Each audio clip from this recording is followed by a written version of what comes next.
Bab 1168, Sistem Tiba-Tiba, Kebajikan.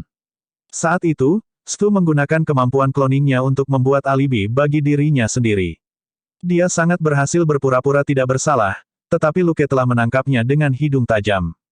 Pada akhirnya, Stu gagal membunuh pacarnya, dan dia hanya membunuh rekannya, Billy.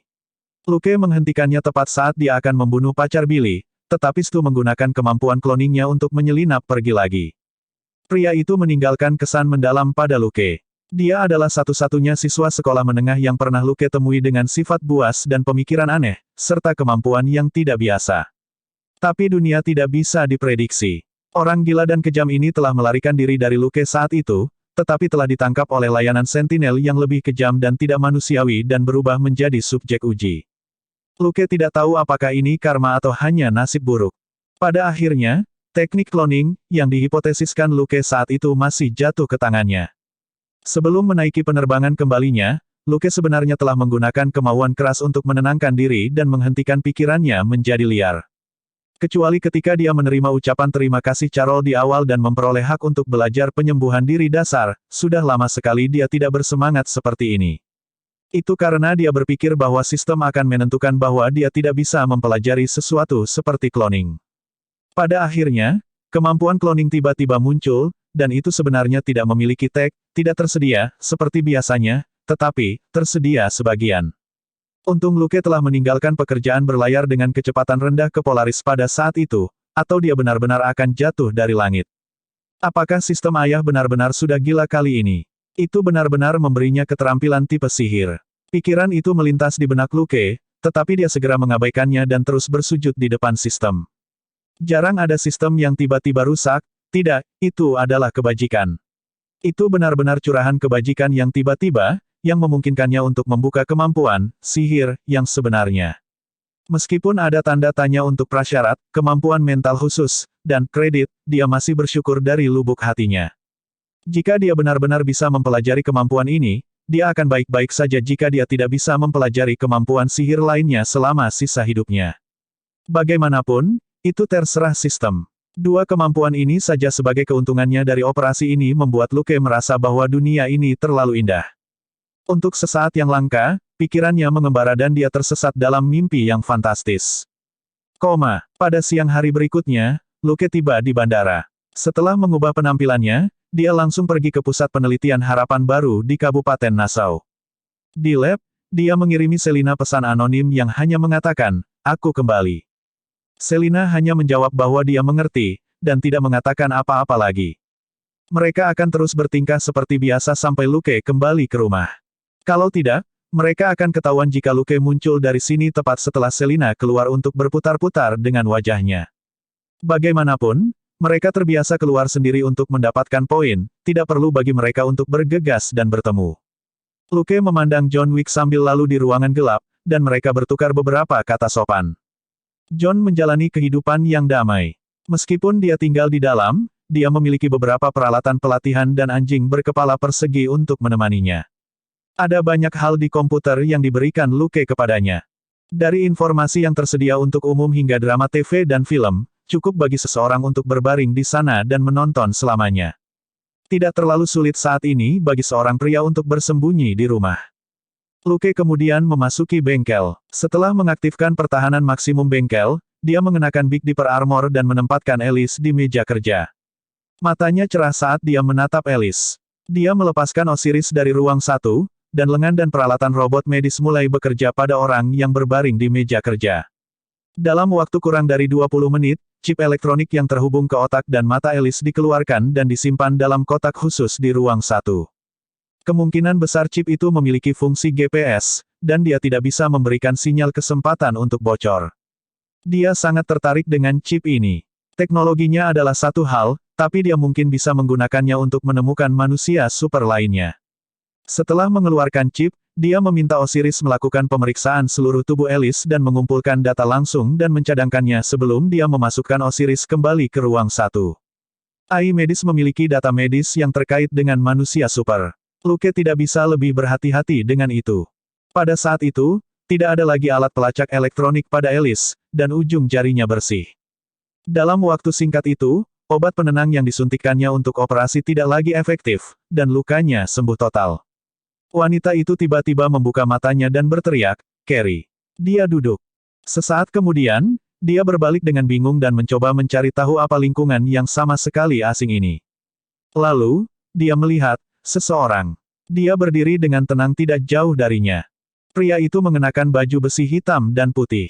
Sisi kiri helm mirip tengkoraknya berwarna putih, dan sisi kanannya berwarna hitam. Rongga mata hitam itu sangat aneh.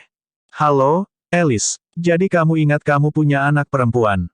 tanya Lukas. Alice awalnya terkejut, tetapi dia bingung ketika dia mendengar itu. "Apa yang kau bicarakan? Di mana saya?" Melihat wajahnya, Luke sepenuhnya mengaktifkan kontrol feromon dasar. "Apakah kamu tidak ingat putrimu, Carrie?" Ekspresi Alice berubah. "Carrie? Carrie? Siapa Carrie?" "Lukas." Beberapa jam kemudian, dia akhirnya selesai berkomunikasi dengan Alice. Luke menggelengkan kepalanya tanpa daya saat dia melihat ke arah Alice, yang mengenakan t-shirt besar dan celana pendek dan menatap kosong ke cangkir coklat panas yang dipegangnya. Seperti di film-film, Alice kehilangan ingatannya. Berbeda dengan film, Luke memiliki sebagian besar informasi tentang dirinya sebelum dia menghilang.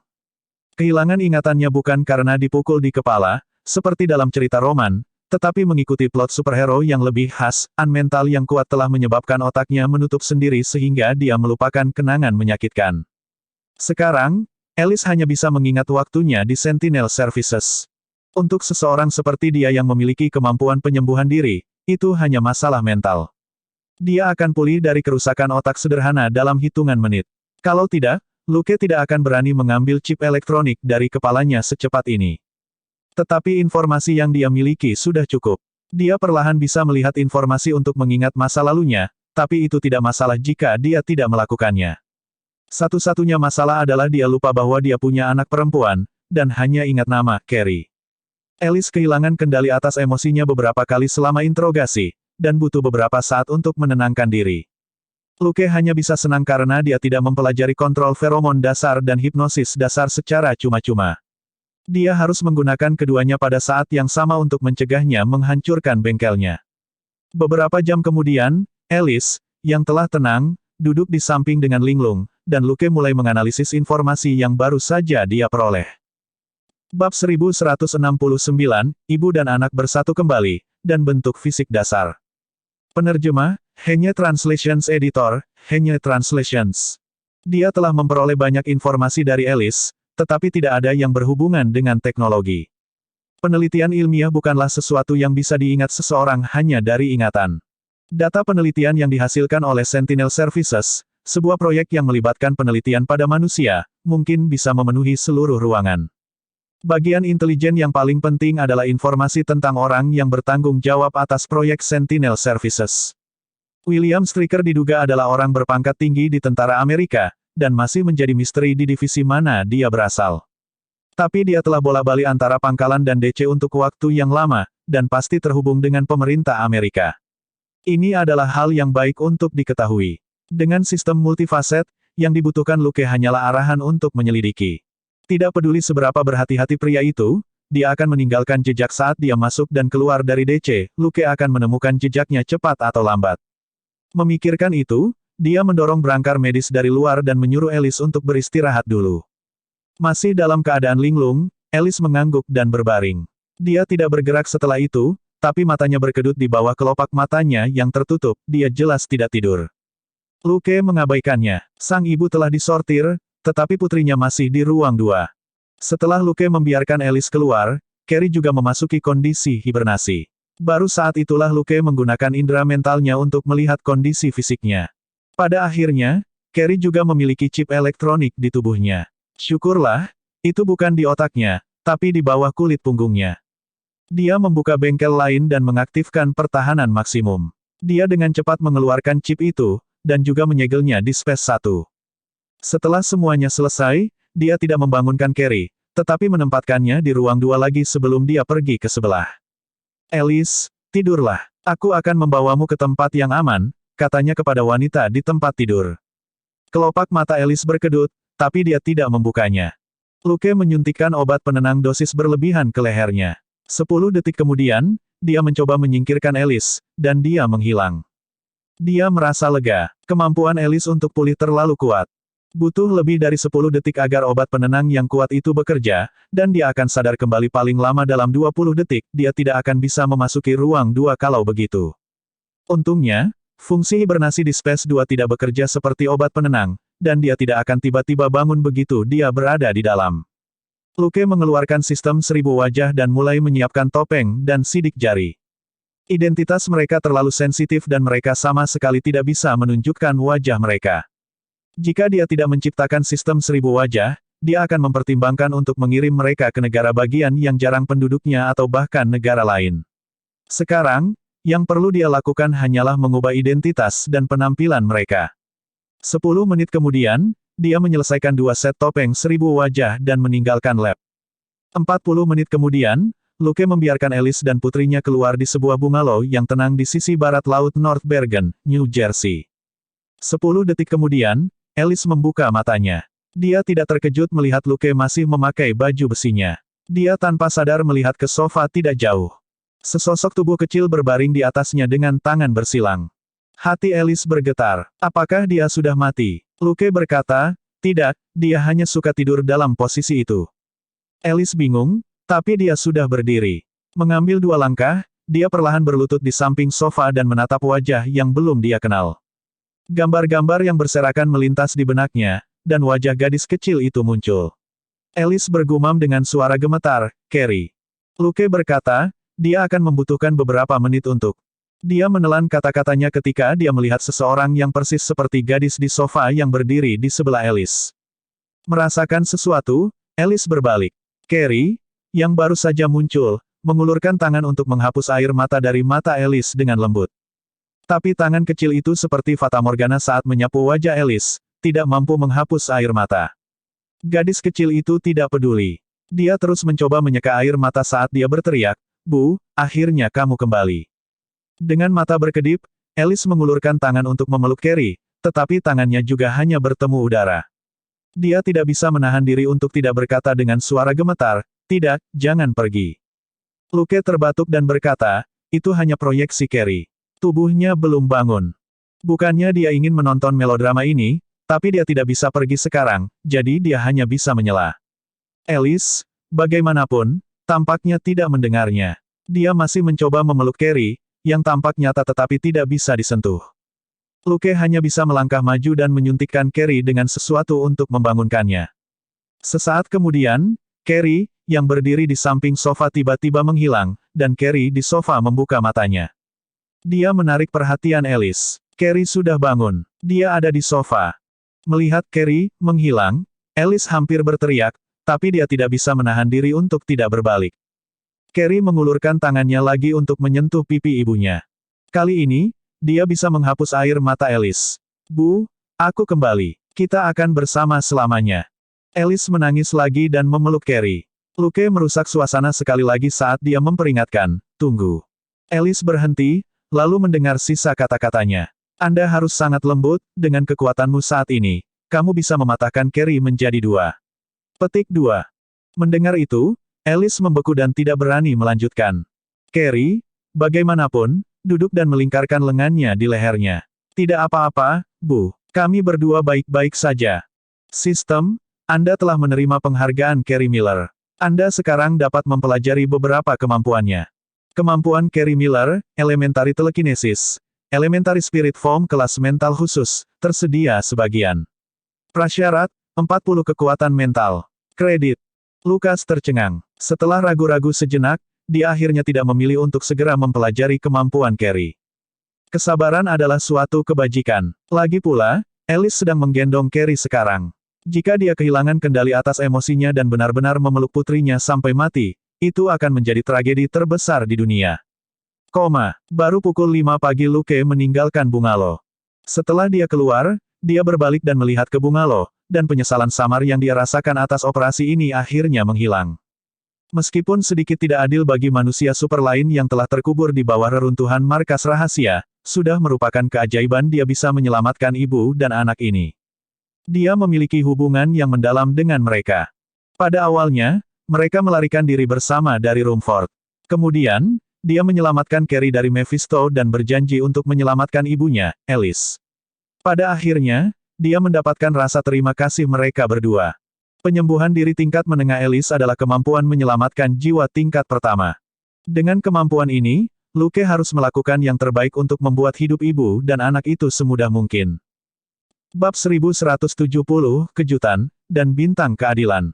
Adapun bentuk roh dasar Carrie, itu adalah kelas mental khusus. Kemampuan mental khusus terakhir yang diperoleh Luke adalah penetrasi dasar Mersmith. Pemusnahan dasar, yang dibuat dengan penetrasi dasar, adalah kartu truf terkuatnya. Dia tidak akan meremehkan kemampuan mental khusus. Dia mungkin bisa mengembangkan kartu truf lain. Meskipun dia telah merencanakan untuk memberi mereka topeng 1000 wajah, dia akhirnya memutuskan untuk menundanya. Ibu dan anak itu baru saja melarikan diri, dan perlu membiasakan diri satu sama lain lagi. Mengganti wajah mereka sekarang tidak akan membantu mereka pulih. Sistem 1000 wajah juga melibatkan tim 3+2 di perusahaan rekaman, dan sama sekali tidak bisa dibocorkan. Dia tidak mempercayai Alice secara nyata. Wanita ini pernah berada di bawah kendali William Stryker sebelumnya, dan Luke tidak akan bertaruh bahwa itu tidak akan terjadi lagi. Dengan demikian, ibu dan anak itu hanya bisa tinggal di ruang bawah tanah bungalow. Tetapi mereka memiliki satu sama lain, serta internet dan TV sebagai pengalih perhatian, jadi mereka mungkin tidak akan peduli. Secara sepintas, dia telah memasukkan cukup makanan ke dalam rumah. Dia akan datang melihat mereka setiap malam sampai mereka bisa pergi. Memikirkan itu, dia melompat ke udara. Apa yang Luke tidak tahu adalah bahwa dia akan menjadi lebih terjerat dengan ibu dan anak perempuannya di masa depan, dan dia akan baik-baik saja dengan itu. Sesampainya di rumah, ia mulai membuat sarapan. Ada keuntungan dan kerugian dengan pembersihan layanan Sentinel ini. Suasana hatinya tidak tenang, dan dia perlu memasak untuk menenangkan diri. Kepala anjing, yang indera penciumannya tidak lebih buruk dari Luke, mencium bau makanan dan segera berlari untuk melihat dengan ama di luar dapur. Melihat bahwa Luke tidak akan memberinya makan saat dia memasak, kepala anjing itu dengan tegas mengeluarkan tablet dan berbaring di luar dapur untuk terus menonton pertunjukannya, tetapi aroma makanan sesekali mengalihkan perhatiannya. Tapi itu bisa menahan godaan ini. Pukul 6 pagi, Selina bangun dan turun ke bawah. Dia mengangkat alis ketika dia melihat Luke dan anjingnya menyiapkan sarapan. Suasana hati yang baik. Luke memindahkan keranjang pengukus besar yang ada di atas kepala anjing itu ke meja. Dia berkata sambil tersenyum, "Tidak apa-apa. Ayo makan dulu." Selina tidak mengangkat kepalanya saat dia memakan pangsit udang, pangsit sup, siumai, dan gulung tepung beras. "Sepertinya kamu sedang tidak dalam suasana hati yang baik." Luke merasa geli. "Kamu mendapatkan makanan enak terlepas dari apakah suasana hatiku baik atau tidak. Jangan terlalu banyak berpikir, atau kamu akan kehilangan mood untuk makan." Selina memasukkan siumai lagi ke dalam mulutnya. "Betulkah? Aku bisa berpura-pura kau Elsa atau Elizabeth. Saya jamin saya akan diam-diam mendengarkan kata-kata kasar Anda." Petik 2.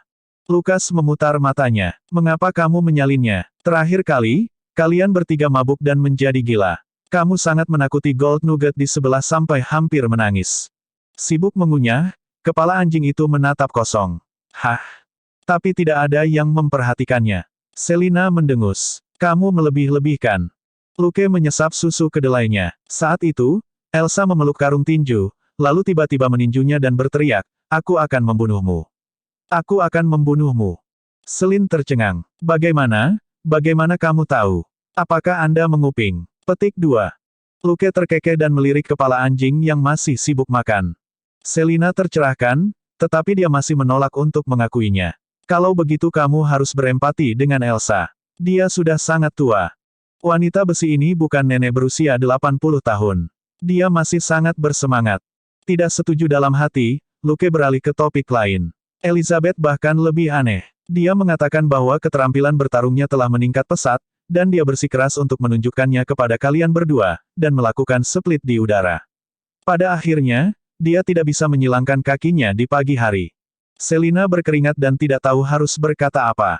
Efek setelah perpecahan udara itu terlalu menyakitkan setelah Elizabeth bangun keesokan paginya.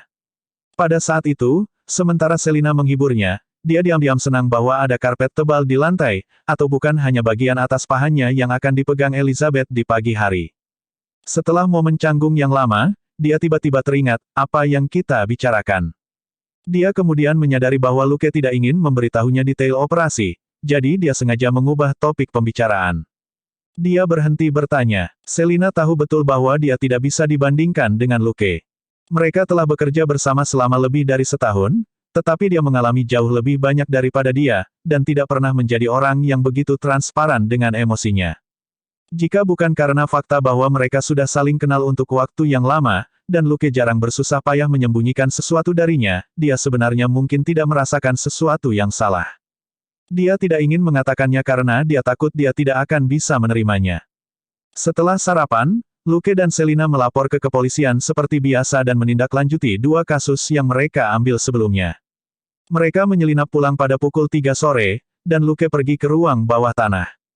Duduk, dia akhirnya mulai mempelajari kemampuan Carry. Dia langsung belajar telekinesis dasar, yang merupakan masalah kecil 2000 poin kredit. Kemudian muncul sorotan, Elementary Spirit Form. Pemberitahuan sistem muncul. Sistem, kemampuan ini tidak dapat dipelajari sendiri, dan perlu dikaitkan dengan kemampuan lain untuk mengaktifkan kemampuan internal sistem, bintang keadilan. Tautan. Mata Lukas melebar. WTF. Apa-apaan kemampuan internal ini? Apa sih bintang keadilan itu? Tetapi pikirannya sudah secara otomatis membuat keputusan, tautan. Sistem, kemampuan mental khusus bentuk roh dasar sekarang terhubung dengan cloning dasar. Aktifkan kemampuan internal sistem, bintang keadilan. Alih-alih mengaktifkannya segera, Luke melihat sekilas elementary cloning.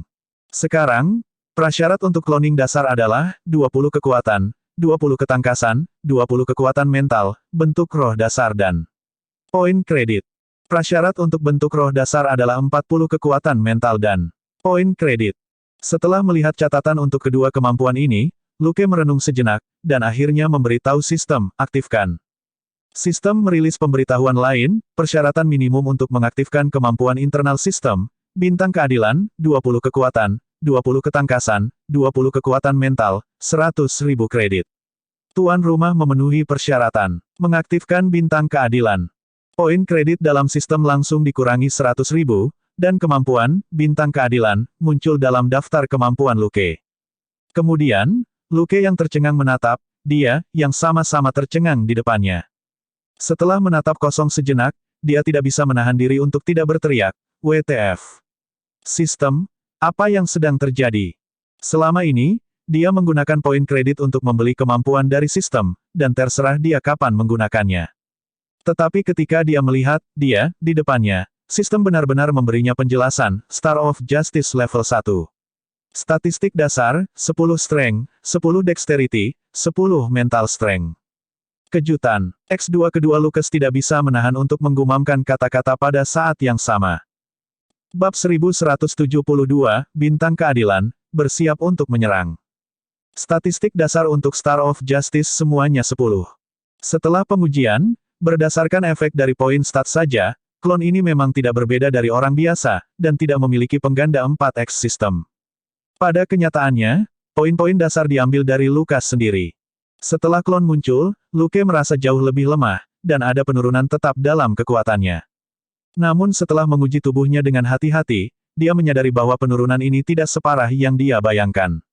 Itu karena Star of Justice hanya mengambil 10 poin stat, dan itu tidak mempengaruhi koefisien sebenarnya.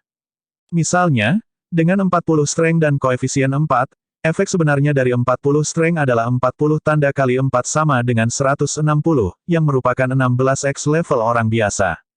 Sekarang kekuatan fisiknya telah turun menjadi 30, efek sebenarnya masih 30 tanda kali 4 sama dengan 120, dan bukan 30 tanda kali 2 sama dengan 60. Itu sama untuk dua statistik dasar lainnya. Dengan demikian, statistik fisik Luke telah turun, tetapi hanya seperempat, dan bukan setengahnya. Dibandingkan dengan kepraktisan klon Star of Justice, dia benar-benar dapat menerima efek samping ini. Yang benar-benar penting adalah bahwa bintang keadilan adalah bagian dari dirinya.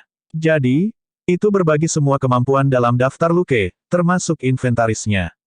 Ini adalah hal yang paling penting. Itu jauh lebih penting daripada kehilangan beberapa statistik dasar. Meskipun kekuatan klon, refleks dan kecepatan berpikir hanya pada tingkat orang biasa, dengan penyembuhan diri dasar, ia memiliki banyak pilihan. Misalnya, Dengan ledakan fisik dan kontrol otot dasar tanpa batas, ditambah refleks cepat dan imitasi dasar, efeknya berlipat ganda dari apapun yang bisa dicapai orang biasa. Dengan curve shooting, gun fitting, elementary combat proficiency, dan armor berteknologi tinggi, statistik klon sebenarnya tidak begitu penting. Misalnya, Mula bersaudara penjahat yang membajak kapal perang Montana pembunuh elit persaudaraan, dan Nikki, siswa sekolah menengah pertama, hanya memiliki statistik biasa. Tapi quick reflex Mula bersaudara memungkinkan mereka untuk menggunakan tembak-menembak jarak dekat, sementara Rebecca dari Fraternity bisa melompat lebih dari 10 meter dengan physical outburst. Nikki 2 kali lebih kuat dari orang biasa, dan itu jelas bukan karena statistiknya. Saat Luke menyadari hal ini, sebuah pikiran tidak bisa tidak melintas di benaknya, mungkin Daddy System tahu bahwa hari ini akan datang, ketika Luke memutuskan untuk menjadi Batman sejak awal. Apakah ini yang dimaksud dengan manusia yang setara dengan dewa? Saat dia mempelajari klon Star of Justice, suasana hati Luke tidak bisa tidak membaik. Dia tidak bisa menahannya. Manfaat dari kemampuan ini seperti orang biasa yang melakukan undian senilai jutaan dolar. Hanya karena dia memiliki kendali diri yang besar, dia tidak segera melakukan pembersihan besar-besaran di New York untuk merayakan kehidupan barunya. Sebenarnya, akan mudah bagi Selina untuk mendeteksi ketidaknormalan antara kedua, Lucas, tapi dia tidak akan memberitahunya. Klon Star of Justice telah mengklaim posisi, kambing hitam super. Dia tidak akan membiarkan siapapun tahu bahwa itu adalah tiruannya. Hanya dengan cara itu bintang keadilan dapat memenuhi namanya dan memikul kesalahan apapun. Bagaimanapun, itu bisa dibunuh dan diingat. Energi yang dibutuhkan untuk mempertahankannya adalah poin kredit, dan kematian serta penarikannya juga hanya masalah poin kredit. Namun, jika itu benar-benar mati, Luke harus menghabiskan 100.000 poin kredit lagi untuk mengaktifkannya lagi. Bagi Luke, ini bukan jumlah yang kecil, dan dia tidak bisa menyia-nyiakannya. Dia tidak akan mengorbankan bintang keadilan kecuali benar-benar diperlukan, itu lebih memilukan daripada membakar 1 miliar dolar. Dia juga tidak akan mengaktifkan fungsi penarikan kecuali itu adalah situasi khusus. Lagi pula, jika klonnya mati di depan semua orang, itu masih bisa membantu mengambil tanggung jawab, tidak akan mudah untuk mendapatkan kepercayaan orang jika itu ditarik kembali. Jika Luke ditakdirkan untuk kehilangan 100.000 poin kredit, dia pasti akan memilih rencana dengan manfaat terbesar. Mengingat klon jelas tidak sepadan, dan hanya bisa digunakan sebagai rencana cadangan. Beberapa hari kemudian, Luke menyerahkan semua pekerjaan eksternal kepada tiruannya. Mengubah wajahnya, dia mengendarai RV ke tempat Alice dan putrinya tinggal, dan berhenti 7 hingga 800 meter di sisi jalan. Dia kemudian memberitahu mereka bahwa mereka bisa keluar dari ruang bawah tanah untuk saat ini, selama mereka tidak meninggalkan rumah. Lagi pula, tinggal di ruang bawah tanah terlalu mirip dengan tinggal di dasar bendungan. Jika bukan karena keselamatan mereka, dia benar-benar tidak ingin mereka tinggal di ruang bawah tanah. Melihat situasi mereka saat ini, bagaimanapun, mereka tidak bisa dianggap terlalu sial. Setidaknya, mereka memiliki satu sama lain sekarang. Setelah mendapatkan keuntungan besar seperti itu, dia tidak bisa bertindak asal-asalan dengan mereka. Ini juga mencegah kedua Lucas berada di rumah pada saat yang sama sehingga Selina dan Gold Nugget tidak akan menemukan kebenaran. Selina tidak terbiasa curiga padanya, tapi celah yang jelas tidak akan menipu intuisi detektifnya. Indera penciuman kepala anjing saja sudah sangat merepotkan, Luke mengandalkan kekuatannya sebagai iblis hebat untuk mengintimidasi pria tak berotak ini selama beberapa hari terakhir. Namun, ada seseorang yang tidak bisa dia biarkan terus berlari bebas. William Stryker, kepala Sentinel Services, adalah kutu penghisap darah yang berspesialisasi dalam melompat dari manusia super ke manusia super. Penghancuran dasar bendungan telah menjadi rencana cadangan orang ini. Beberapa manusia super telah berada di pangkalan ketika dihancurkan. Ada tidak lebih dari 15 orang, termasuk Alice dan Stu. Selama lebih dari 10 tahun, manusia super yang telah dikirim ke pangkalan bendungan pada dasarnya telah diubah menjadi subjek uji oleh William Stryker. Kecuali beberapa orang dengan kemampuan yang tidak biasa, sangat sedikit dari mereka yang bertahan hidup selama 2 bulan. Sebagian besar kemampuan manusia super ini tidak sejalan dengan arah penelitian William Stryker. Dengan demikian, mereka hanya bahan habis pakai yang digunakan untuk data eksperimen. Setelah sedikit nilai itu benar-benar diperas, mereka akan benar-benar hilang. Ini juga salah satu alasan mengapa semua penjaga di bendungan memiliki banyak pengalaman dan poin kredit. Menghitung manusia super saja, Para penjaga ini telah merenggut setidaknya 1.000 nyawa, tidak satu pun dari mereka yang tidak bersalah. Memang, metode penelitian yang kejam dan tidak manusiawi semacam ini telah menghasilkan beberapa hasil. Alice mungkin adalah subjek tes. Ketika Luke pertama kali bertemu Alice, dia tidak memiliki kepala logam dan pedang tidak bisa keluar dari 10 jarinya. Kemampuan penyembuhan dirinya juga hanya di tingkat dasar. Ini membuktikan bahwa William memiliki beberapa teknologi. Tapi Luke tidak tertarik dengan hasil penelitian William. Bahkan jika teknologi ini hanya bisa menciptakan manusia super dalam jumlah kecil, Alice tetap tidak akan menjadi satu-satunya penjaga manusia super di pangkalan bendungan. Jelas, teknologi ini belum cukup matang. Entah itu terlalu mahal, atau sangat tidak stabil, atau keduanya. Tetapi seseorang yang tidak manusiawi seperti William pasti tidak akan membiarkan teknologi ini sia-sia di tangannya. Sekarang satu-satunya basis penelitian layanan Sentinel dihancurkan, orang gila ini mungkin bertindak sembarangan.